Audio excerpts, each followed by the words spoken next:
12:31 en Bogotá, hora de continuar en el mundo ahora de France 24. Soy Valentina Torres Sánchez, acompáñenme a revisar los hechos que son noticia este lunes. El presidente electo de Bolivia, Rodrigo Paz, dijo en rueda de prensa que se contactó con el actual mandatario Luis Arce para iniciar la transición ordenada del poder. Además, aseguró que está conversando con países vecinos para restablecer el flujo de combustibles a la nación andina. El ministro del Interior de Colombia, Armando Benedetti, denunció una amenaza de invasión de Estados Unidos, al tiempo que el presidente Gustavo Petro propuso al gobierno estadounidense legalizar la exportación de cannabis. Más temprano, Colombia llamó a consultas a su embajador en la Unión Americana.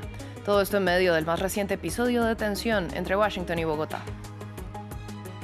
Benjamin Netanyahu se reunió con el enviado especial de la Casa Blanca, Steve Witkoff, y con el yerno de Donald Trump, Jared Kushner, para discutir novedades en la región. Esto tras los bombardeos del domingo sobre la Franja de Gaza, en los que decenas de personas perdieron la vida. Según Netanyahu, lanzaron 153 toneladas de bombas. Hoy en directo vamos a Bolivia, donde Rodrigo Paz ganó el domingo el balotaje presidencial. El senador de centro derecha se comprometió a trabajar con todos los sectores que quieran colaborar y dijo que buscará la reapertura de su país al mundo. Ampliamos los detalles con nuestra enviada especial.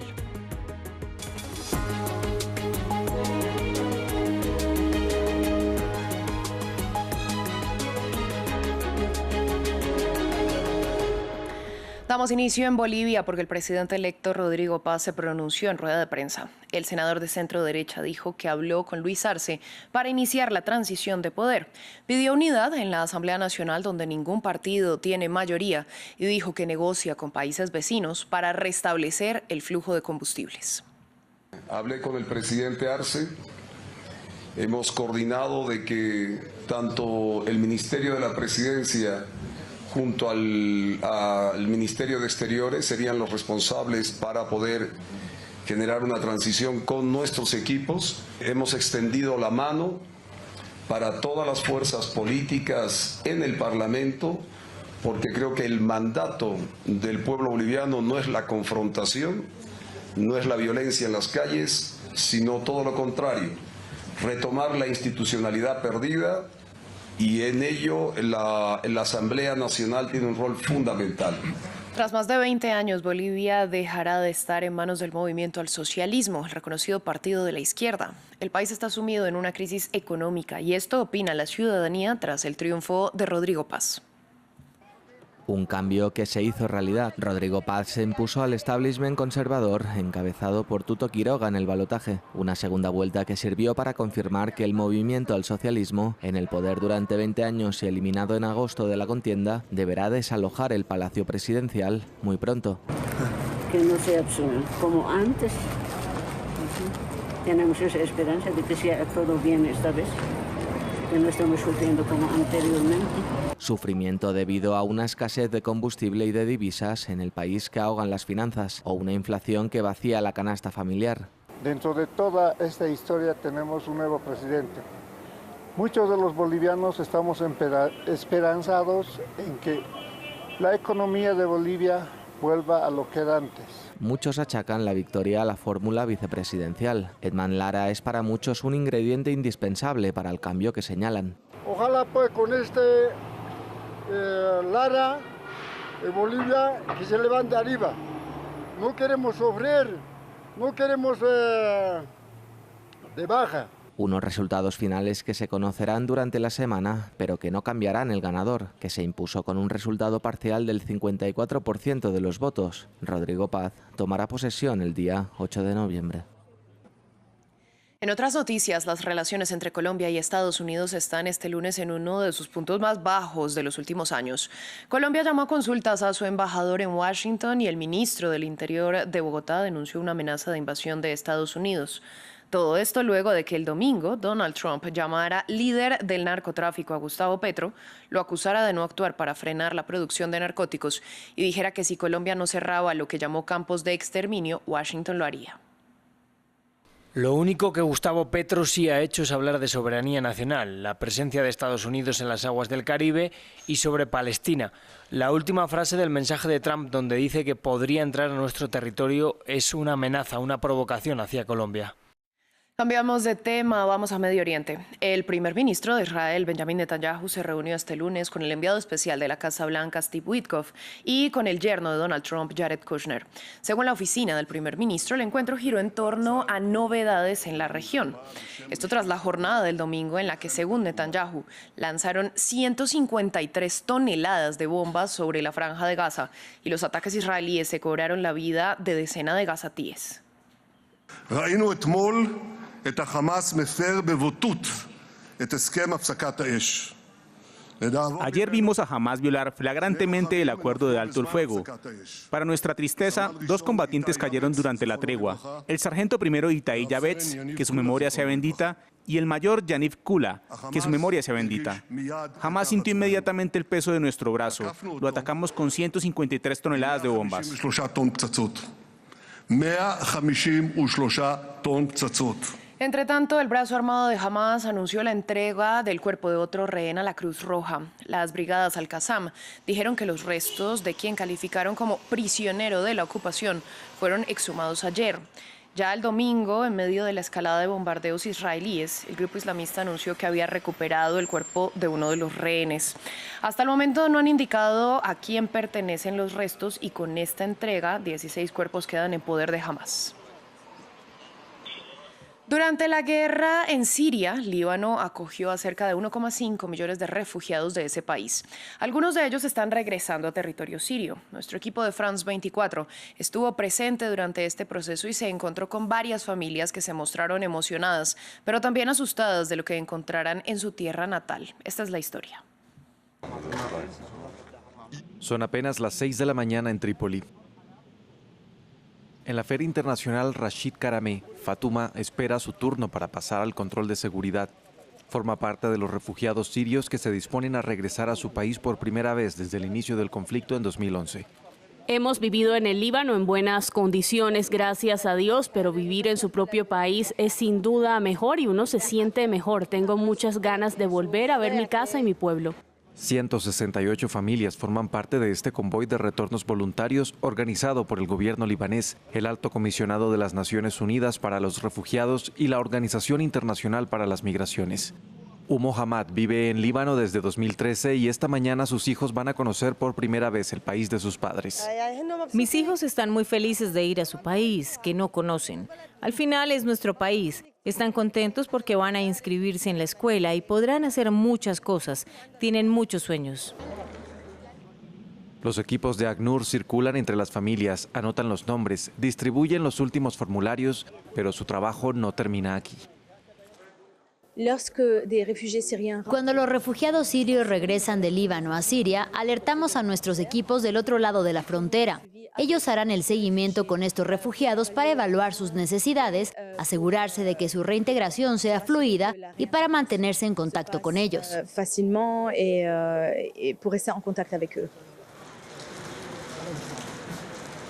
Estos autobuses de la ACNUR están a punto de salir de Trípoli con dirección a la frontera norte de Líbano.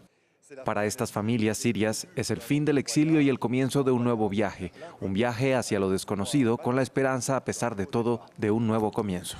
Este martes, el expresidente francés Nicolas Sarkozy será trasladado a la prisión de La Santé, donde comenzará a cumplir su condena de 5 años tras ser declarado culpable de intentar recaudar fondos para su campaña electoral en Libia en 2007.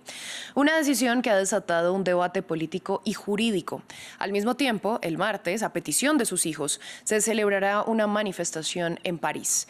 El domingo, el ex jefe de Estado de 70 años declaró a un periódico francés que no teme ir a la cárcel. Tenemos los detalles. El martes se convertirá en el recluso más famoso de Francia, pero Nicolas Sarkozy sigue mostrándose tan desafiante como siempre.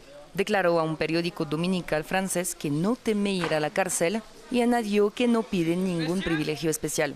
Su hijo Louis llamó a sus seguidores a demostrar su apoyo frente a la casa de Sarkozy en París, antes de que éste se dirija a la cárcel el martes por la mañana.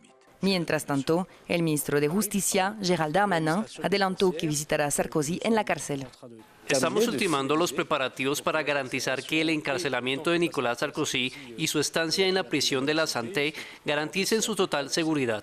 La prisión de la Santé ha albergado anteriormente a personalidades destacadas como Bernard Tapie, el antiguo propietario del club de fútbol Olympique de Marsella, condenado por corrupción, y el sospechoso de genocidio en Ruanda, Félicien Kabuga. A Sarkozy le espera una celda de 10 metros cuadrados, alejada de los demás presos por razones de seguridad, con contacto limitado y 1 hora de paseo al día. Las puertas tienen una llave en el centro y un cerrojo en la parte superior e inferior que solo se cierran por la noche y hacen un ruido que nunca olvidarás. Y es muy difícil estar solo contigo mismo. No estamos acostumbrados a eso. Nadie está acostumbrado a no poder abrir su puerta. Es la tercera vez que Nicolas Sarkozy está condenado por delitos relacionados con fraude. El exmandatario francés afirmó que planea pasar su tiempo entre rejas escribiendo un libro. Sin embargo, también está apelando su condena y un tribunal tiene 2 meses para decidir. Continúa la persecución en Francia, 24 horas después de que un grupo de ladrones irrumpiera en el Museo del Louvre de París a plena luz del día y robara 8 joyas de valor incalculable. El hurto ha reavivado el debate sobre la laxitud de la seguridad en los museos. El ministro de Justicia dijo que el robo da una mala imagen de Francia al mundo. Aquí los detalles. Investigación en pleno apogeo tras el robo en el emblemático Louvre de París. El ministro de Justicia francés afirma que el enorme fallo de seguridad en el museo más visitado del mundo empaña la imagen de Francia. Lo que seguro es que hemos fallado, ya que alguien ha podido aparcar una grúa, subir a ella en pocos minutos para robar joyas de valor incalculable y dar una imagen terrible de Francia.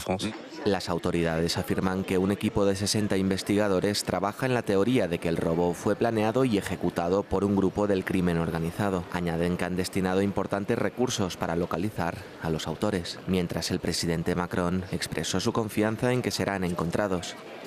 Según los expertos en seguridad, el Louvre habría contado con sistemas para señalar que se estaba produciendo un robo.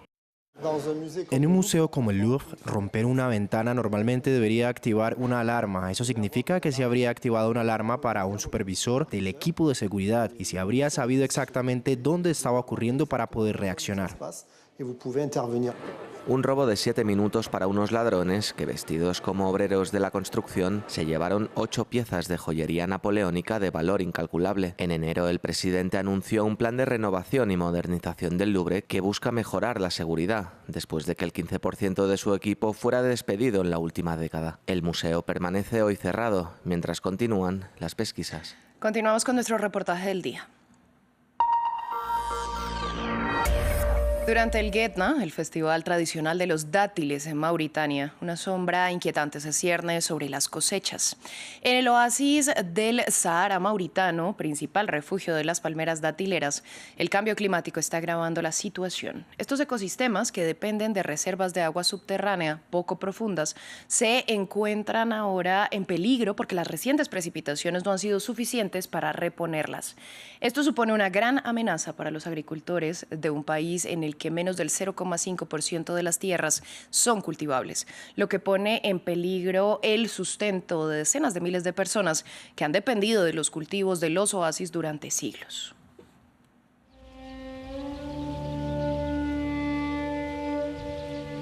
En la meseta desértica de Tagant, en el árido corazón de Mauritania, hay un refugio verde entre las arenas. Durante siglos, los oasis han sido un bálsamo natural frente a las duras condiciones del clima.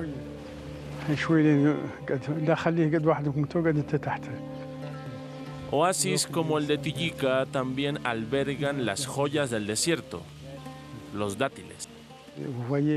Se pueden ver las bolsas protectoras en los racimos. Estas bolsas se usan para protegerlos del polvo y de los pájaros.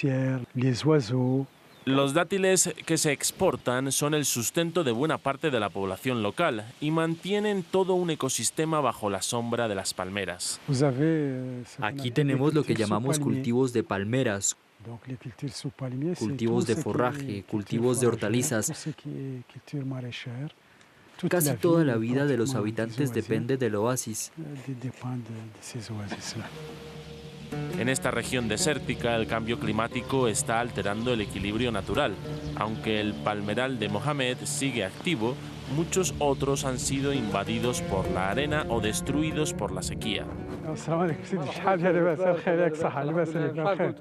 Y las personas mayores de la región están destrozadas.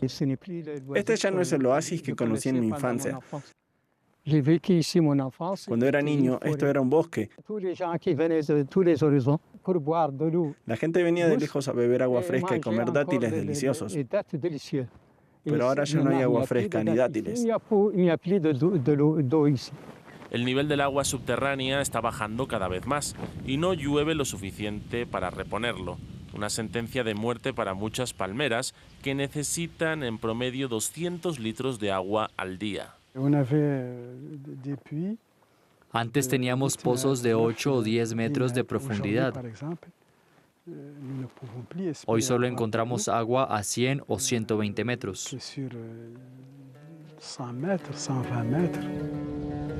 Mohamed calcula que el 70% del oasis ya ha desaparecido. Esto representa una amenaza existencial para Tijika, una ciudad del siglo XVII que alguna vez fue próspera. Esto ha provocado, por supuesto, un éxodo sobre todo de los jóvenes que trabajan en los palmerales hacia los grandes centros urbanos en busca de empleo. La población de Tijika vive principalmente gracias a las remesas de sus hijos que trabajan fuera. Esto se refleja en la capital, Nuakchot, cuya población se ha triplicado en 20 años, superando el 1,5 millones de habitantes. Muchos antiguos habitantes del desierto se encuentran ahora en el mercado Seidi, por supuesto vendiendo dátiles. Los comerciantes aquí son antiguos habitantes de oasis que han dejado la zona, pero siguen trabajando en la venta de productos derivados del dátil.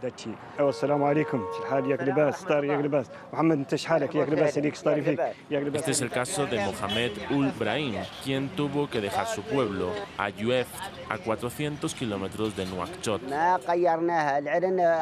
Los que venimos del oasis no nos sentimos realmente seguros en la capital.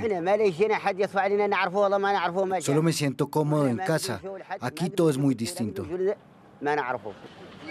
Este éxodo también pone en riesgo la cultura del país, estrechamente ligada a los ecosistemas del desierto. Para evitar que se pierda, una asociación ha creado un pequeño oasis en las afueras de la ciudad.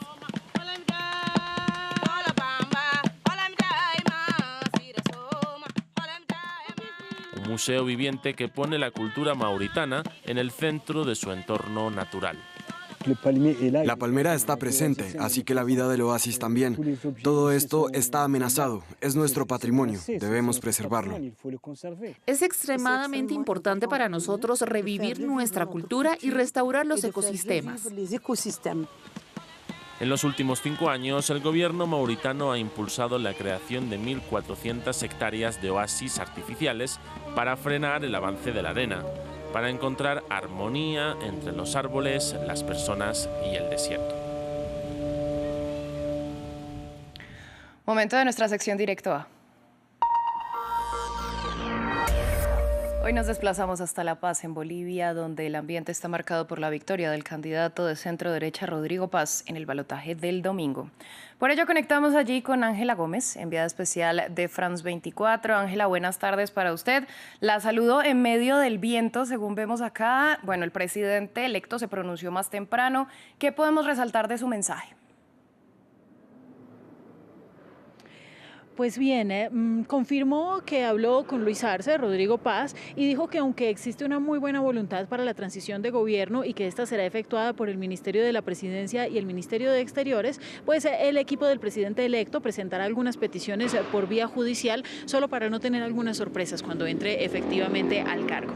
Además, reiteró su llamado de unidad a todas las fuerzas políticas del país en aras de tener la gobernabilidad para efectuar sus reformas económicas y se dirigió especialmente al equipo de Tuto Quiroga pidiéndole que no sea mezquino con la democracia y que no sea mezquino con Bolivia y que este discurso del odio pues no es algo que le convenga al país en este momento. Por otro lado, dijo que ya está en conversaciones con los países vecinos, los países fronterizos de Bolivia como Uruguay, Paraguay, Argentina, también con Brasil, para pedirles ayuda para que puedan llegar los hidrocarburos, los combustibles al país entre el 8 y el 9 de noviembre, tal y como lo prometió durante campaña. Finalmente resaltó también que han retomado los diálogos con Estados Unidos desde ayer en varios contactos ya que han tenido con este país para renovar las relaciones. Justamente sobre este tema le preguntamos desde France 24 durante la rueda de prensa cómo piensa replantear la relación bilateral. Creo que el llamado ayer del secretario adjunto Landau, del secretario de Estado de los Estados Unidos, es una señal muy clara y abierta. Igual la felicitación del señor Marco Rubio y la señal del propio gobierno del señor Trump, como muchos otros gobiernos. Pero como la pregunta específica iba por ahí, creo que vamos a tener una relación fluida y compromisos de cooperación y de trabajo conjunto para ambas naciones, de beneficio para ambas naciones. Ángela, Edman Lara, la fórmula vicepresidencial de paz, es considerada una figura clave en su triunfo. ¿Qué pronunciamientos ha hecho hasta el momento? Bueno, pues lo primero es decir que fue toda una sorpresa ver hoy a Edman Lara junto a Rodrigo Paz, ya que ayer no se hizo presente en la sede de campaña, se quedó a esperar los resultados en Santa Cruz, y hay que decir que eso aquí en los medios bolivianos pues ha causado muchísimo revuelo, porque ya se habla de que hay distanciamiento entre el presidente electo y su fórmula vicepresidencial, que no se llevan bien, y esto pues nos lleva a recordar estas discusiones de campaña, algunas declaraciones de Edman cuando en algún momento dijo que él incluso tendría más poder que el presidente al ejercer en el Congreso. También pues los ataques de Edman Lara a Tuto Quiroga con comentarios homófobos, etcétera. En fin, una serie de comentarios que para bien y para mal pues han impactado la contienda de Rodrigo Paz, que finalmente ha sido elegido presidente. Mucho de ello además se le atribuye justamente a la participación de Edman Lara como su fórmula vicepresidencial elegida finalmente, y apenas unas semanas antes de la inscripción, si nos referimos al pasado. Pero bien, después de esto, Edman, el caso es que se ha visto muy tranquilo el día de hoy en la rueda de prensa, ha dicho que hay que hacer un llamado a la unidad, un poco en concordancia con el mensaje que ha dado Rodrigo Paz, que es importante que el país se mantenga en rechazo a la violencia, y pues aquí habló también de algunos hechos de violencia que se presentaron anoche después de que se conociera el resultado electoral, cuando grupos afines a Tuto Quiroga salieron a las calles de La Paz y de Santa Cruz, y hubo también algunos desmanes y algunos bloqueos a la par que gritaban fraude y hacían cacerolazos en algunos barrios de La Paz. Pidió entonces que haya una unidad de los partidos políticos, y también respondió a las quejas de Evo Morales, que se pronunció justamente diciendo que no era la victoria de Edman Lara y de Rodrigo Paz un resultado del voto evista, y que no debían tomarlo como si fuera un cheque en blanco, además de exigir que se respete el Estado plurinacional de Bolivia. A esto pues Edman Lara ha respondido que ellos respetan el Estado de Derecho, que respetan la Constitución, que respetan el Estado plurinacional de Bolivia, aunque aclaró que sí es necesario hacer algunos cambios constitucionales en pro de esta línea dura que él maneja de lucha anticorrupción, que es otro de los ejes de campaña cuando ya no estamos hablando del tema económico, que por supuesto es lo más apremiante, y el tema de la gasolina, además de la negociación de los subsidios y de los aranceles en el país. Finalmente dijo Edman que la dupla gobernará para todos, que es un poco recoger el mensaje que había dado Rodrigo Paz la noche anterior en su victoria, y cuando no escuchamos ninguna palabra de Edman. Ángela, y también le preguntó por el expresidente Evo Morales. Sí, como te decía Valentina, pues Evo Morales se ha pronunciado no muy largamente, pero ha dicho que no hay ganadores sino perdedores en esta elección. Había dicho sobre la campaña de Jorge Tuto Quiroga que eran los perdedores por racistas, y bueno, aquí nos recordaba estos trinos que salieron a la luz de JP Velasco por allá del año 2012, en los que hablaba en contra de las ciudadanías de Occidente, del occidente de Bolivia, decía que había que eliminarlos, que había que acabarlos, es decir, un tono muy fuerte contra las ciudadanías indígenas, que por supuesto Evo Morales ha rechazado grandemente. Y pues también, como te decía, hablaba de que no es un cheque en blanco esta victoria de Rodrigo Paz y de Edman Lara, y no atribuye para nada los votos que él dice habría recogido. Recordemos que en primera vuelta Evo Morales llamó al voto nulo, y este voto nulo alcanzó incluso un 20%. La posibilidad de maniobrabilidad política de Evo pues está por verse cuando empiece este nuevo gobierno. Están absolutamente debilitados en el Congreso, pero lo que sí goza todavía Evo es un apoyo popular en las calles. También es cierto que aunque Evo lo rechaza grandemente, fue capaz Rodrigo Paz, con su fórmula vicepresidencial Edman Lara, de recoger el descontento de estos votantes históricos del MAS, los cocaleros, los campesinos, los indígenas, los mineros, pero que estos ahora también se convertirán en importantes fiscalizadores de esta gestión, porque bueno, van a exigir lo prometido: mejor calidad de vida, más bienestar, menos impuestos. Y bueno, nos quedan algunas semanas para ver cómo será esta transición, cómo llegará Rodrigo Paz finalmente a empoderarse de su nuevo cargo. Él, ya para cerrar, lo que dijo es que ayer fue el día del voto, hoy es el día de trabajar. Por supuesto, Ángela, estaremos muy pendientes. Muchas gracias por esta ampliación. Nosotros a ustedes les agradecemos su sintonía. Breve pausa y continuamos.